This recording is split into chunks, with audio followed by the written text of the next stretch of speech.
Hello and welcome to Wespath's webinar series on clergy well-being.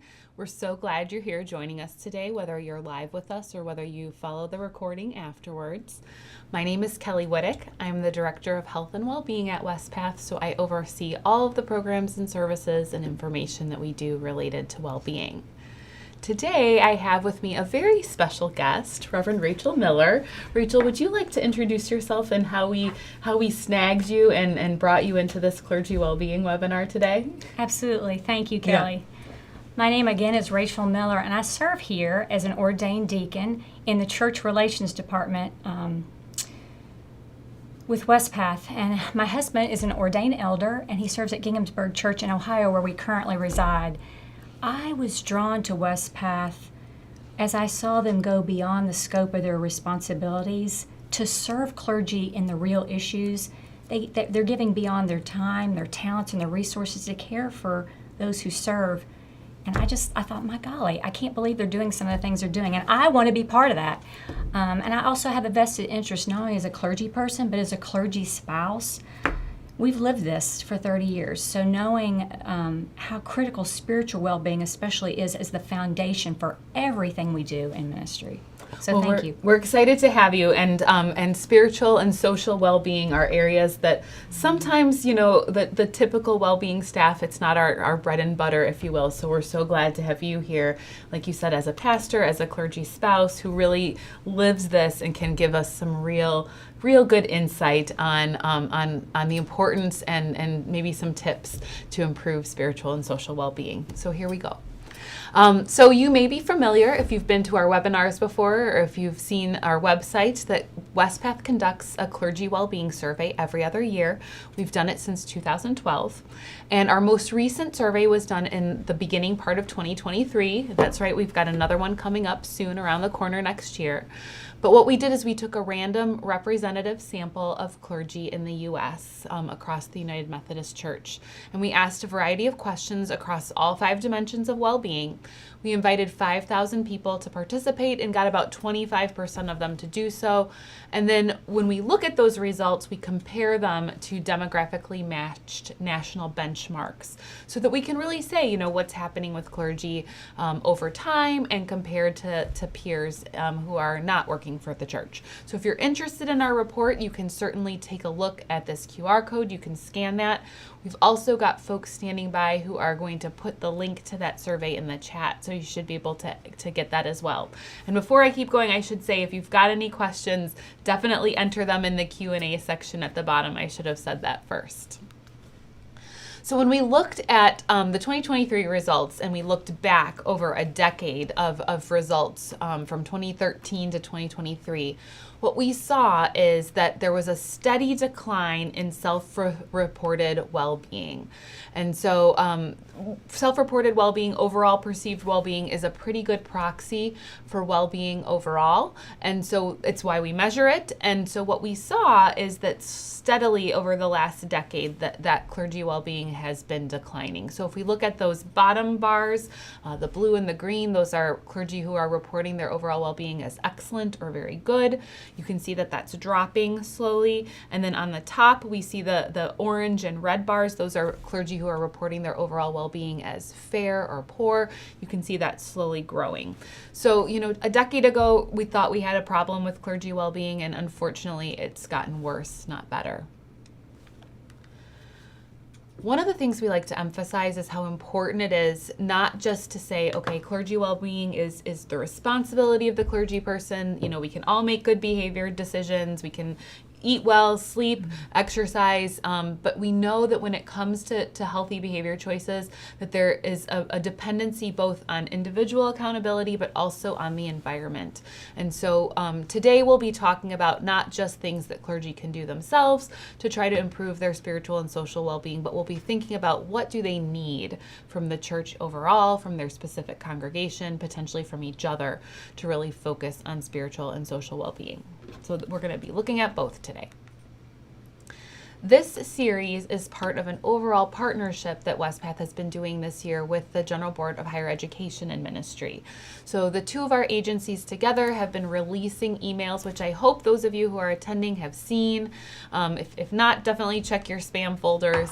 But since February, we've been sending out emails every other month on various dimensions of well-being. And the emails have included important trends in well-being, as well as resources for improving each dimension of well-being. And they've also included an option to give feedback on how you think the system of the United Methodist Church either makes it easier or harder for clergy to focus on certain areas of well-being. So your input is definitely important. Again, this QR code you can use if you want to scan that with your camera, and then we'll also be entering the web URL for that in the chat. Our hope for this was to certainly inform, but also to maybe inspire and influence change. We know that Wespath by themselves are, we can't change the systems of the UMC, but we sure would like to inspire others to do so. So we had 3 webinars as part of this series, and the financial and physical and emotional well-being topics have already been discussed over the last couple of months. We'll be sure to put the recording links in the chat. If you haven't had a chance to watch those, we certainly encourage it. And then today, we're here to talk about spiritual and social well-being, and that rounds us out to our full 5 dimensions. So we want to talk about why spiritual and social well-being is important, talk about current data and trends, and then both look at personal things that clergy can do to enhance their own spiritual and social well-being, as well as find ways to both acknowledge what the church can do, think about what ways that the church can help clergy to focus in these areas, and also give you an opportunity to provide feedback about what you'd like to see from the UMC. All right, well, let's dig in. This is data on spiritual well-being from the most recent 2023 Clergy Well-Being Survey. And some of the questions that we asked on this survey related to spiritual well-being were around spiritual vitality and feeling the presence of God. We asked questions about feeling the presence of God in ministry as well as in daily life.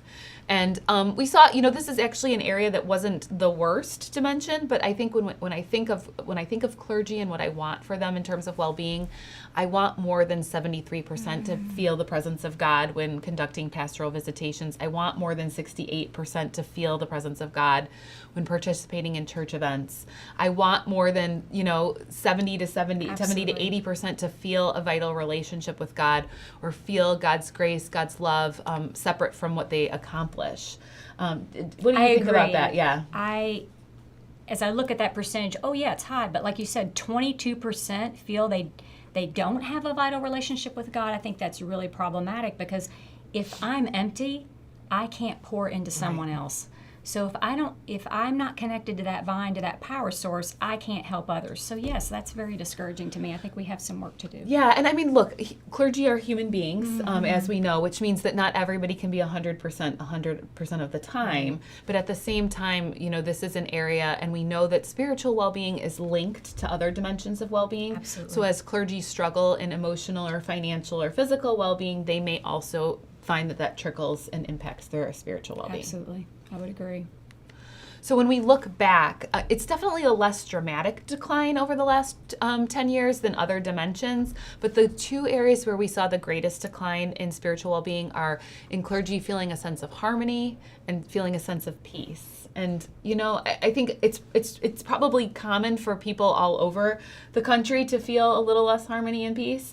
But I want this for our clergy. Yes. And I kind of think of it as a coaching example. We have people in our congregations, but the problem is they're not all playing for the same team necessarily. So you've got people with their different preferences, and what you're trying to do is coach or teach this whole group of people. So we're trying to unify around a common vision and mission. But the thing of it is that takes time to build healthy systems and boundaries. And in the meantime, it can feel very chaotic. So for us to feel a sense of harmony and peace in the midst of some of that can sometimes be very challenging. Right.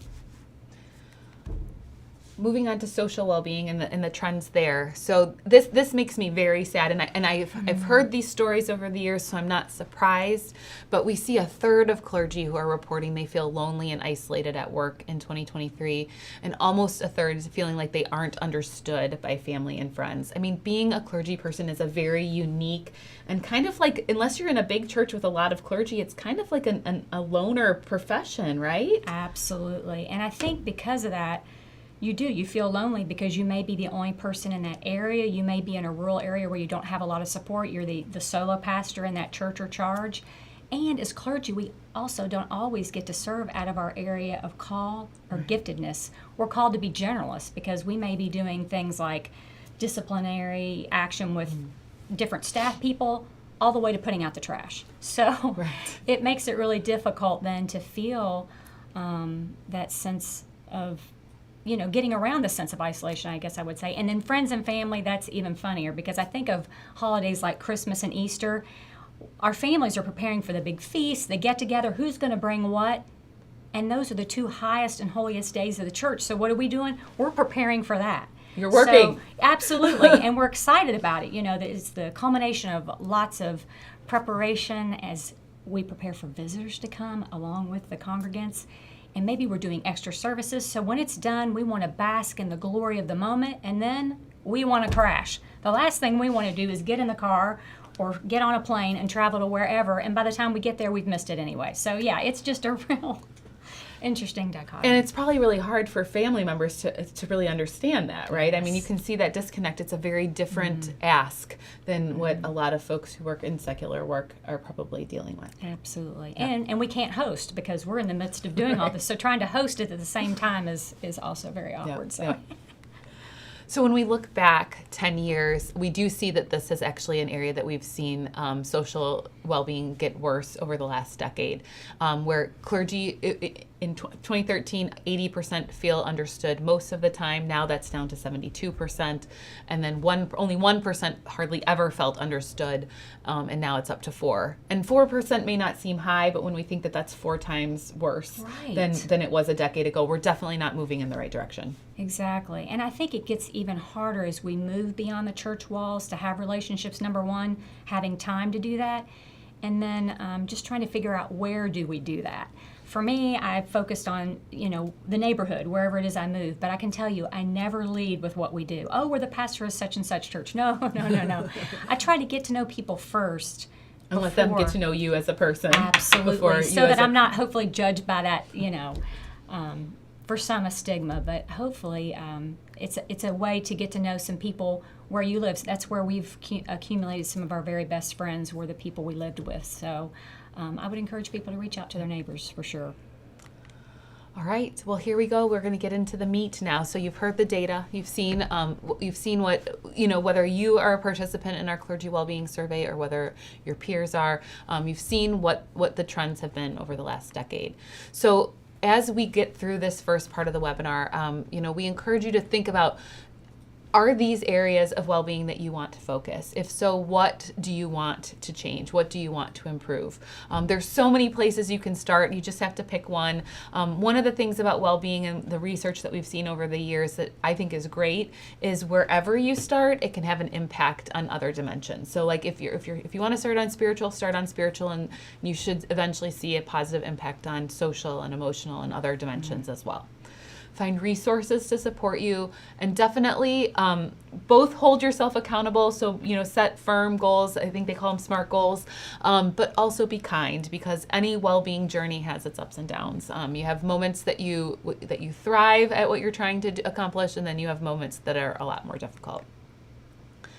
So what is spiritual well-being? I think probably I could ask a lot of people and they might define this a little bit differently. So I snagged a couple of things that Wespath has identified over the years through our partners. And this is kind of a snippet of what we see as spiritual well-being. So finding peace, feeling at peace with life, finding hope and comfort in times of anxiety and stress. And certainly over the last several years, we've all had times of anxiety and stress, but being able to ground ourselves in peace and comfort and faith faith about something bigger than ourselves and God, and knowing that we're part of something, bigger. That grounding in your spiritual and Christian beliefs, connection to the world, a feeling of inner strength that can kind of get you through those tough times. Feeling the presence of God is certainly part of spiritual well-being, and then we really feel like spiritual well-being centers both on relationships but also on practices like prayer and meditation and Absolutely. worship.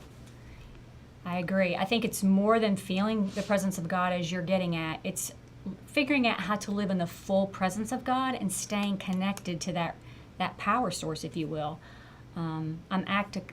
Being actively engaged in what I would call spiritual disciplines, which are some of those are listed here. Whatever that is for you. I know as I wake up in the morning, as the alarm goes off, before I ever get up, I just have a very simple little thing that I go through. I say, Lord, fill me with your Holy Spirit. Give me the wisdom I need for this day. Fill me with peace and contentment and a love for others. So I try to start my day there, and I revisit it several times during the day, and that just helps kind of set the tone. I like that. For my day. I like that. I wonder how many of our audience members do something like that in the morning. Absolutely. Yeah.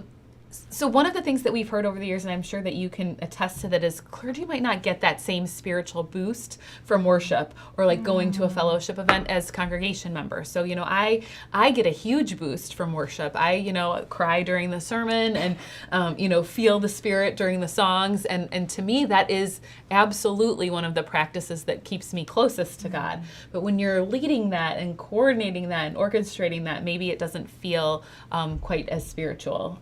As much as, it may for some, I'm not saying it doesn't, but it might not for everybody. And I think it kind of depends. Yeah. It depends maybe on the subject material, perhaps what your involvement is that day in worship, how much effort you're having to put in to be the one to make that happen. So yes, I think we have to make sure that we're stepping away and doing those things to refill, whether it's some type of retreat, etc.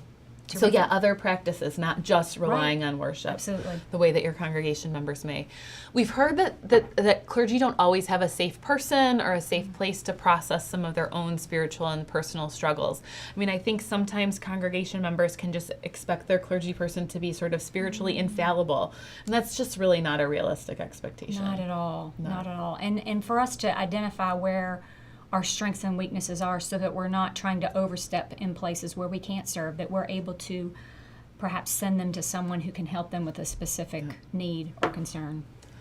Protecting the Sabbath time and a Sabbath day off. And, for clergy, a lot of times that's not Sunday, right? It's not. And most of the times probably it's not Sunday, but what is that Sabbath time? And what practices are happening at that time? And then, of course, times of retreat to recharge, to refresh, focusing on spiritual life. And, we hear that this is a tough one, right? Because even if it says, sure, you can take some spiritual renewal leave, sometimes the practicality of doing that can be really hard, right? Absolutely. The church has to kind of come around side and help that happen. Because if they don't help with that and aren't willing to step in and make sure that the clergy person can take their days off, their Sabbath, then that's probably not going to work real well for them. Right. And it's so important. It is so unbelievably important. So some resources that we'd like to share, these were we shared in our content in the spiritual well-being email that we sent out with the General Board of Higher Education and Ministry earlier this year. We always like to point to resources across our connection, and I think that some of the things that the Upper Room has are just really great. I kind of picked 3 that spoke to me right now. There are many other types of devotions and things that they have available, but I don't know, the Work of Hope, Fear Transformed by Love, those just kind of spoke to me lately. So absolutely. Have you had some experience with the Upper Room? I have, and they have lots of different types of, it can be based on age, it can be searched by topic, lots of different things. And on their newly released, I realized I had this particular title I'd picked up, I think it was at a conference, it may have been when we were at North Central Jurisdiction, but on this particular book is on Pastoral Pause, a practical guide to renewal leave. So perfect. Exactly what we've been talking about. So there's a lot of new resources that they post out there that might be helpful to us as we're trying to navigate the ministry. So we're definitely visit the Upper Room. We're going to put that link in the chat as well. Another one that I really want to share, we talk a lot to the folks at the Duke Clergy Health Initiative. Love them because they're researchers, and so they're all about the data and finding practice that actually has an impact. And recently, or somewhat recently, they did their Spirited Life Selah study. And they had a couple of different things. It was actually kind of focused on emotional well-being, but what I loved about it is that they found some positive impact on spiritual well-being as well. So two of the activities that they suggested, that they lifted up in this study, one was the daily examine. And I have a slide that shares a little bit about what that is if you're not familiar, though you're probably more familiar than I was. So people who completed the daily examine actually experienced significant increases in spiritual well-being at both 3 and 6 months, so sustainable. And then another activity they did was mindfulness-based stress reduction.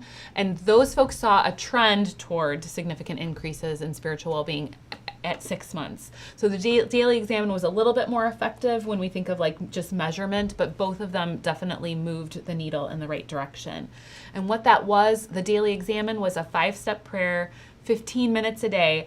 I have to be honest, I saw this and I was like, this is doable. I mean, I have 15 minutes. Sometimes it doesn't feel like I have 15 minutes, but I have 15 minutes to become aware of God's presence, look back at the last 24 hours, finding 2 to 3 things to be grateful for. I mean, that's everything, isn't it? Absolutely. Reviewing what stands out and paying attention to the emotions that arise, and then using the Holy Spirit's guidance to pray through those emotions, and noticing what's pulling you toward God or away from God. Talk with God about what's standing out for you, ask for forgiveness, and then look forward to what's coming forward and what you should ask. I mean, I just thought that this was really interesting. It is. And really the whole point is to figure out what those spiritual daily disciplines you can do to stay connected. So maybe it's the Bible app, maybe it's Bible in a year, whatever that is for you, to employ it, stick with it, and watch yourself grow through it. And I did see there are, Loyola Press has an Examine app that I saw somebody on a video on the Duke Clergy Health Initiative website had. So, I mean, there's, again, tools that you can use to make this work for you. And I do encourage you, if this sounds good to you, to check out the Duke website. We're going to put that in the chat because I think that they've got some really interesting things that they've done related to both emotional and spiritual well-being. And then the mindfulness-based stress reduction, this was longer. Although, if this is your area of focus, then spend 30 to 45 minutes on it, you know? This was definitely a little, like there's a focus on emotional well-being, and it had actually a very strong impact on emotional well-being, but also had that trend towards a positive impact on spiritual well-being as well. And I thought it was interesting in their study, if I read it correctly, they wanted people to do 45 minutes, but in reality, they did closer to 30, so there you go. You know that you can get away with 30 and still get some of the benefits. That's awesome. Yep. And again, some of the Bible apps, I know what I've found to be helpful with those is not only do you have the ability to read those if you have the time to sit down and read, but the nice thing is there's an audio version a lot of times. And for me, that's when I thought, okay, I can work this in because I can do this in the morning as I'm preparing for my day. You know, as women especially, I feel like we're always very good at multitasking. So I'm able to do that as I prepare for the day. And it doesn't take away from something else I have to do at the same time. Or if you wanted to do some quiet breathing while you were listening to your Bible app. I'm just saying. Yeah, exactly. Lots of ideas to do a couple different things. Spiritual direction is another area, and I will acknowledge that some annual conferences probably have more obvious and available resources than others when it comes to spiritual direction. I think you introduced us to Spiritual Directors International, which is, a place that theoretically anybody could go, even if they didn't have an annual conference list, right?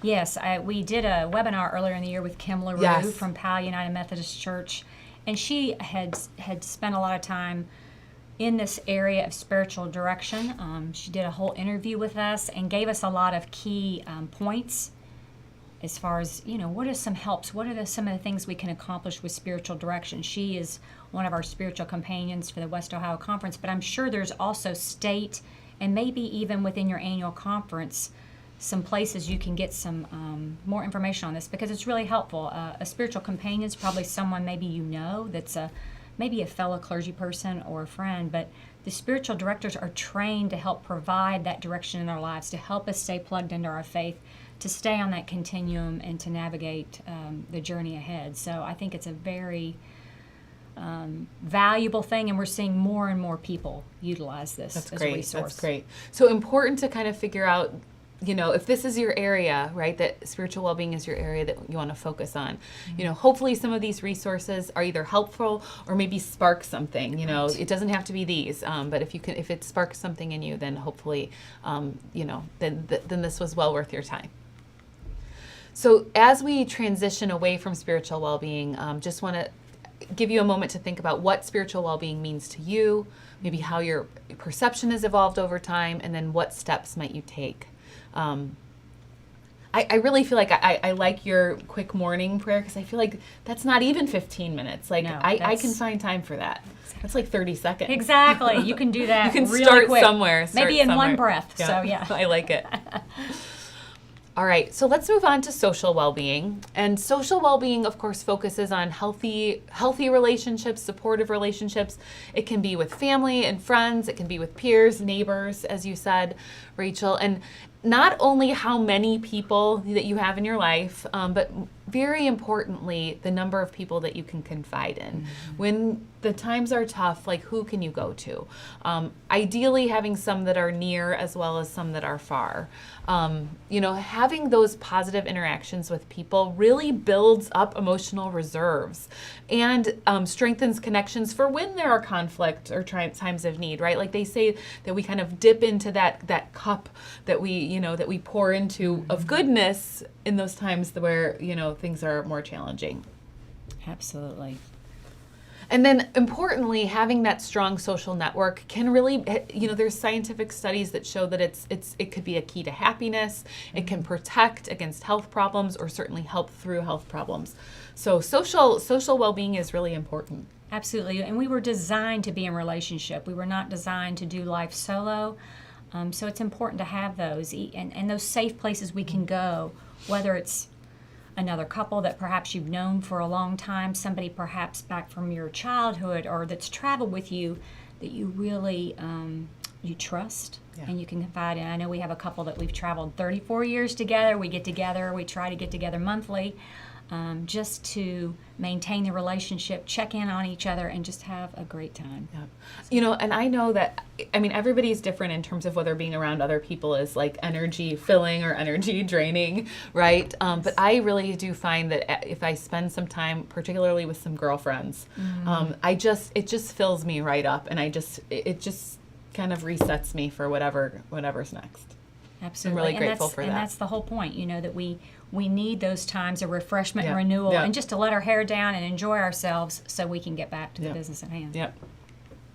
So thinking about how to cultivate social well-being, certainly it is making an effort to maintain and develop that social network. Sometimes we come home and we are exhausted and we don't want to talk to anybody, right? And it's certainly when you're a clergy person and you're really in the business of talking to people, maybe you really don't want to talk to people, but friendships, social relationships, they do take effort to maintain. Sometimes it can be a really little effort, right? Like just, I thought of you today, I'm so grateful for you. End, right? Like it doesn't have to be a 30-minute conversation. It can be a text. Yeah. For that matter. Setting boundaries is important. The relationships where there aren't boundaries really can easily turn into not healthy relationships, which are not the kind of social relationships that really enhance well-being. Absolutely. And I think we have some interesting challenges as clergy. Certainly the nomadic nature of itinerancy hinders this. Yes. We move, so we're dropped into a community for a season. We get to know those people, and then we're removed from it. So that's really hard because then you start over somewhere else, and you may do this 5, 6, 7, 8, 9, 10 times over your lifetime. And that's hard because as you leave those relationships, it's not that you leave the friendships, but you leave the intimacy of those as you move on so that the next pastor and family can get to know and love that community as well. So it really, I think, makes it hard. And we're not typically near our family for support. So we lose on both of those sides of having those supports. So it's very important that we figure out how to have some lasting relationships that we can count on. Even if they aren't immediate, even if they aren't like in the same town, right? Absolutely. Maybe find some that are in the same town, but even if some of those deep confidant relationships, it's okay for clergy in particular if they're not. Yeah, because they For the most part, may not be. Yeah, they might not be.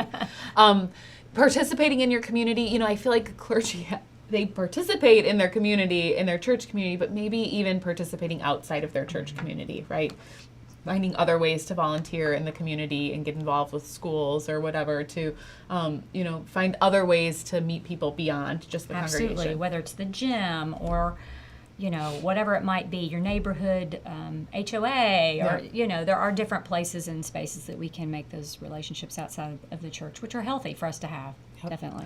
Certainly new and old hobbies are good, especially if they're group hobbies, right? I mean, bowling, That's right. Golf, kickball, whatever that might be, yeah. whatever it is, ways to just go out and be active with people and be doing something. I do like those paint nights. That we have in our town. We have like a craft, a ceramics place, and they do some adult paint nights, and it's just nice. That sounds like fun. It's mindless. You chit chat, and it's a good way to spend time with people. Absolutely. And then unplugging. I mean, thankfully, technology really helps us keep in touch with people who are far from. But sometimes you need to be face to face. Sometimes you need a different kind of connection. I completely agree, and I think especially post-COVID, we've gotten so used to connecting electronically to everything that we've lost some of that face to face. And I think too, we just spend too much time behind the screens. I know that was a challenge for me about 8 years ago, and I gave up TV totally, other than a few sports that I cannot separate myself from. But other than that, removing that negativity, like the news and all these things that can really pull us down because they point out all the negative things that are going on in our community. So being able to just really limit that so that it doesn't shape how we feel and how we perceive everything around us is, I think, very helpful. And I'm a hugger, and you can't hug online. No, you can't. You can't. And I will tell you, sometimes that's just what I need, is a good hug from a friend. Good point. Yep.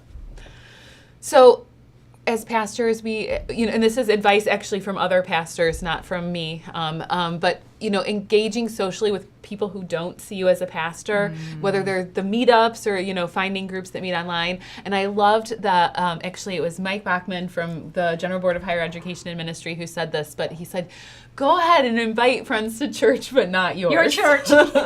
Find them another UMC church to join. Exactly. So that you can keep that friendship and not have them see you as your pastor.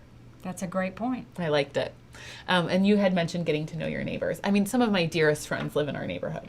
They have. And maybe it's over because, you perhaps watch each other's children, or perhaps For us, you it was watch that, yep. or pets, Yep. Whatever Yep. that is, you can have some really great bonds, I Yep. think, with the people that live right in your And what a bonus to be able to just walk on down to somebody's house. Physical well-being, too. Absolutely. Yes. So another idea is connecting with non-UMC pastors. So, you may have other congregations that are not United Methodist in your community.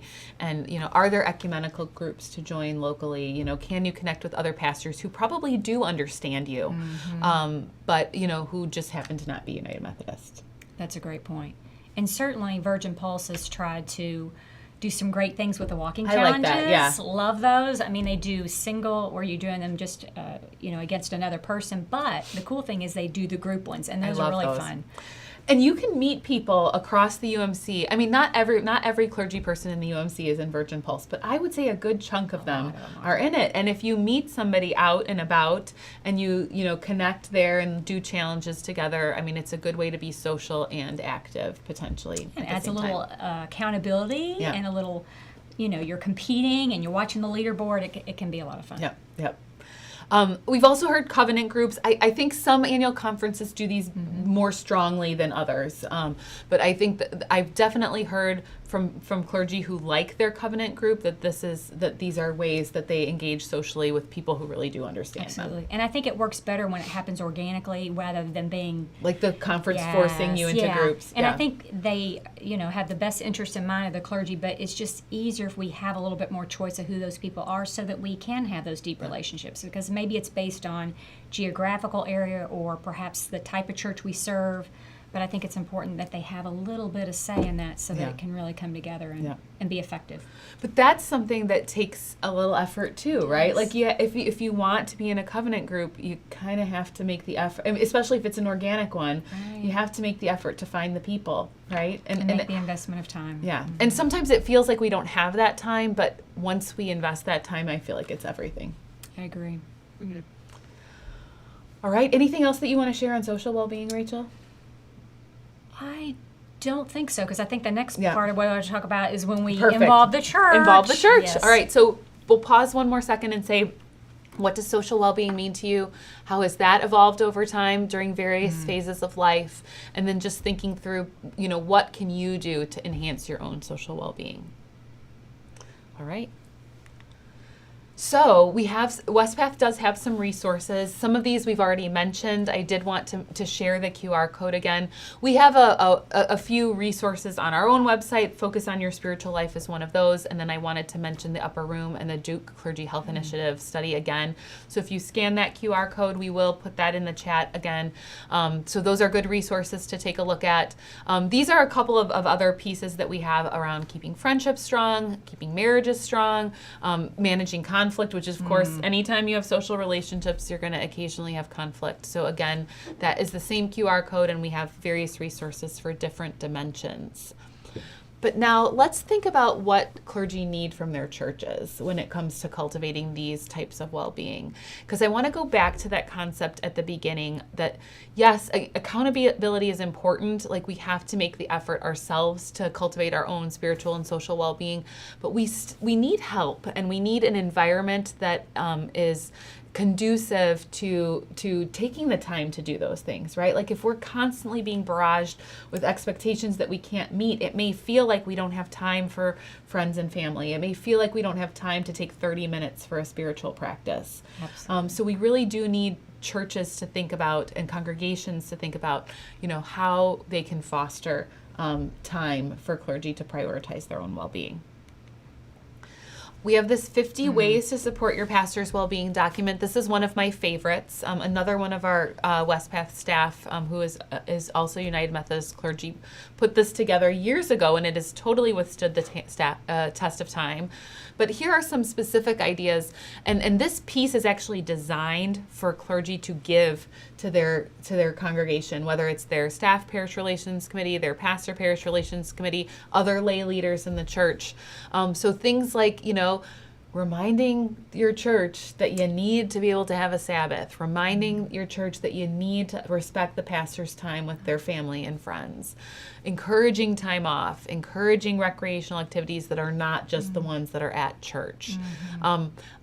Avoiding meetings more than 2 nights a week. I mean, if you're in the office doing your thing all day, in the church office, and then you also have evening activities every week, I mean, that just cuts into the time that you have for yourself and your own well-being.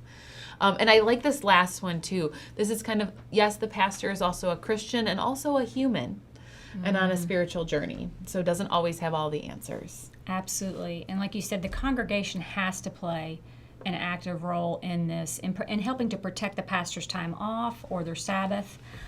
They must be willing to help with creating and respecting the boundaries for that to even work. Yep. And whether that's saying, hey, we'll cover on your days off, or maybe we'll have a retired pastor that we know, or maybe it's the layperson in the church, that we will cover these times when you're off so that you never have to worry. Yep.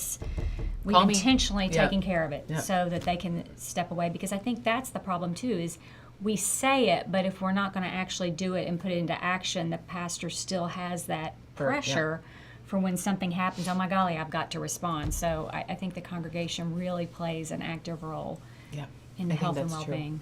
And what can be hard, especially in smaller churches and congregations, like sometimes it can feel like there's nobody to do that, and then sometimes those are the things that we as a congregation need to make the hard choices and say, then maybe we can't do it. Right. Because we can't always lean on the pastor to do it for us. That's true too. If we need to stick with what is the mission and vision. Yeah.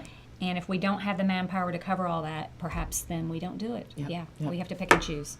And we have the QR code for this, and we also are going to put the link to this in the chat as well. And it is also available on the Wespath website. So now I want to get back to that conversation that we had earlier today, or earlier during this webinar, where the Wespath and the General Board of Higher Education and Ministry have done this outreach campaign, and part of this outreach campaign is asking you, clergy, to please give us feedback on ways that the church makes it harder for you to prioritize your spiritual and social well-being, but also ways that makes it easier. So if you do feel like covenant groups are really helpful and you've got tips, for other clergy about kind of forming those organic groups, like those are the things that we really want to hear. So again, we are QR code friendly for folks who want to do that, but we are also putting all these links in the chat in case you're not a QR code person. Well, that brings us pretty much to the end of our webinar, Rachel. I think let's talk about what's next. What do you do after having sat through this time with us? And I think it's figure out what you want to do personally. What do you want to do to improve your spiritual and social well-being if those are areas of interest for you? But also, how are you going to engage your church, and how are you going to engage your DS, right? Like, how are you going to ask for support from those around you to create an environment where you can prioritize your spiritual and social well-being? And if you haven't already, we hope that you'll share your feedback on that link about how the United Methodist Church systems make it easier or harder for you to cultivate your own spiritual and social well-being. Rachel, is there anything else that you want to share with our audience today? I'm just thrilled that we're taking a look at some of these things and that we're able to work with some of the other agencies within the United Methodist Church to take a look and to try to get to the root of some of these things that will really help us become healthier, more balanced in our well-being as we move forward to try to serve. And I'm thrilled that Wespath is taking an active role in that. Me too. Thank you so much for your time, Rachel. Thank you so much for sharing your expertise today. Really, really appreciate it. Thank you. Thank you for joining us, and have a wonderful day.